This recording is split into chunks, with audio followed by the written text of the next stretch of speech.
Cidadania, defesa do consumidor, economia e até sustentabilidade. Não importa o tema. Se você tem uma dúvida, nós respondemos. O tema de hoje é bandeira vermelha nas contas de luz. E a nossa convidada é a Soraya Panella, coordenadora de atendimento do PROCON. Muito obrigado pela sua presença, Soraya. Eu que agradeço o convite. Explica pra gente a função dessas bandeiras. Na verdade, a função dessas bandeiras é uma compensação. Então, se você imagina que os reservatórios de água diminuem o seu nível, é necessário a compra de energia. E, para isso, foram criadas as bandeiras, é regulado pela ANEEL, não o Enel, e eles compensam na nossa conta através das bandeiras. É aproximadamente isso. Vamos tirar mais dúvidas, então, com a primeira pergunta. Qual é a diferença na conta de luz entre as bandeiras verde, vermelha e amarela? Adriele, não é muito difícil entender isso. Vamos imaginar um sinal de trânsito. O sinal de trânsito tem as cores verde, amarelo e vermelho. Verde, a gente está com acesso livre, a gente passa sem problema. Então, imagina que a sua conta não vai vir cobrando absolutamente nada em questão de bandeiras. Amarelo já é um momento para a gente ter um pouquinho de atenção. Então, vai ser comunicado, olha, esse mês estamos com bandeira amarela.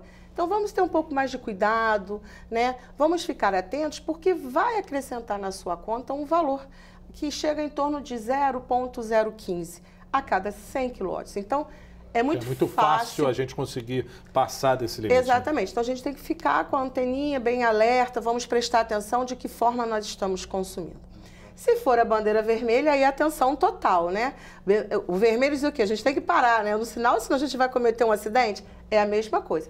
Se a gente não ficar alerta no momento de consumir com a bandeira vermelha, a gente vai pagar o custo, e o custo é alto.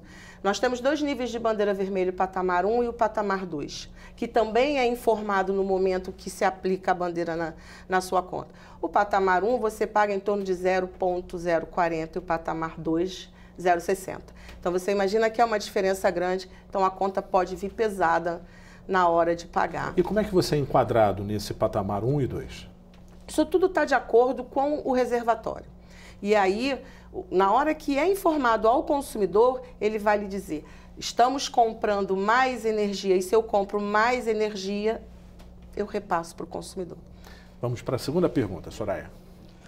Essas bandeiras tarifárias deixam a conta de luz mais cara? Foi o que eu acabei de responder, com certeza, né?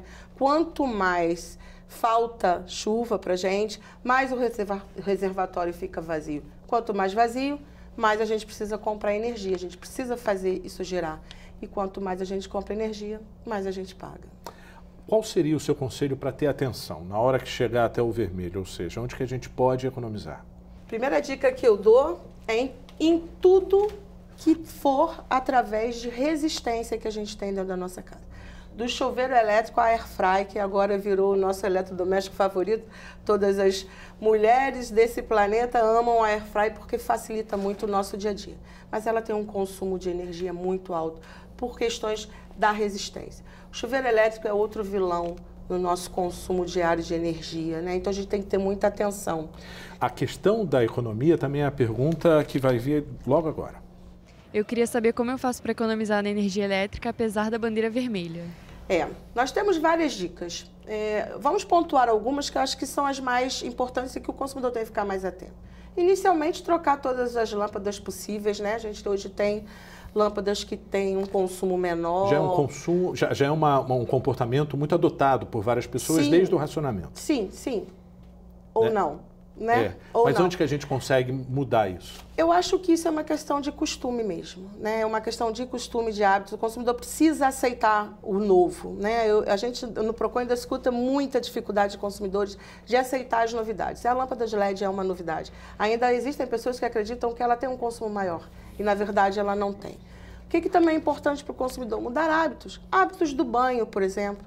Né? A gente fecha o chuveiro na hora que a gente estiver lá passando shampoo, sabonete. Pode parecer que não, mas há ali já algum tipo de economia.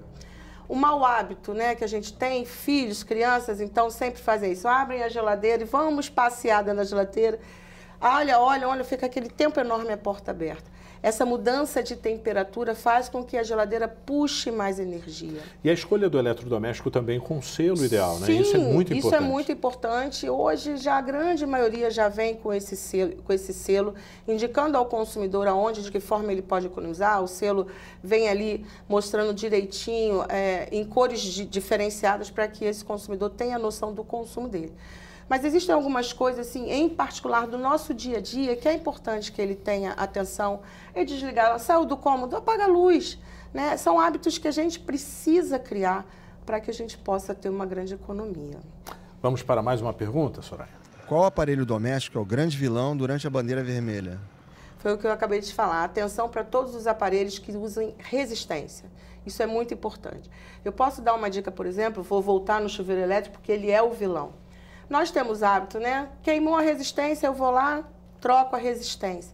É importante que eu saiba o que eu estou fazendo, porque uma instalação incorreta dessa resistência, e ela tem ali algum contato errado, ela vai furtar a energia sem você perceber. É um consumo passivo, né? A gente não sabe e vem na conta. Não, exatamente. O que é importante também? Pelo menos a cada 5 anos, que o consumidor tenha o hábito de rever a instalação elétrica dele, rever fiação, porque o furto de energia interno, ele é real. E às vezes o consumidor não percebe, até pela falta de conhecimento. Então isso também é bem importante. Vamos para mais uma pergunta. Por que a gente depende da chuva para manter a conta de luz mais baixa? Por causa dos reservatórios, né? A gente precisa de água. Quanto mais água a gente tiver no reservatório, menos a gente compra energia. E aí a gente paga uma conta mais baixa. Soraya, vamos então para a última pergunta? Sim. Quais são as taxas e os impostos que são pagos na conta de luz? Pergunta bem interessante da Narcisa, é a pergunta diariamente que acontece no PROCON, né? Nós temos na conta de luz a taxa de iluminação pública, e essa é totalmente repassada para o município. Nós temos PIS, CONFINS e ICMS, né? O ICMS é passado ao governo do estado, PIS e CONFINS é repassado para o governo federal. E deles a gente não tem como fugir, né? E isso também acrescenta muito, porque só de impostos e taxas na nossa conta a gente paga 80% de imposto na conta de luz. É um valor muito alto. E uma curiosidade, só para eu acrescentar, o Sudeste é a conta de luz mais alta do Brasil, é no Sudeste. O Rio de Janeiro está aí, juntinho, pagando muita luz.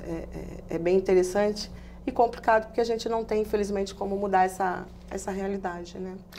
Soraya, agora para a gente finalizar ainda nessa questão dos conselhos, ou seja, é importante verificar a carga do relógio, né? Isso é muito importante.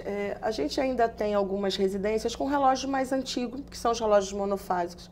Nós mudamos os hábitos, né? Hoje a gente tem muito mais aparelhos eletrodomésticos, mais ar-condicionado, que algum tempo atrás não era dessa forma. Então, se o consumidor não mudar a carga dele do relógio, o relógio que vai suportar o consumo dele, ele vai acabar pagando mais energia. Então, é importante que ele chame alguém, verifique se o consumo, a carga que ele tem dentro da casa dele, aquele relógio que está lá instalado atende. Ele mudando o relógio, ele também vai conseguir aí baixar um pouquinho a conta de luz dele. Soraya, muito obrigado pelas suas informações. E o Câmara Livre fica por aqui. Até o próximo encontro.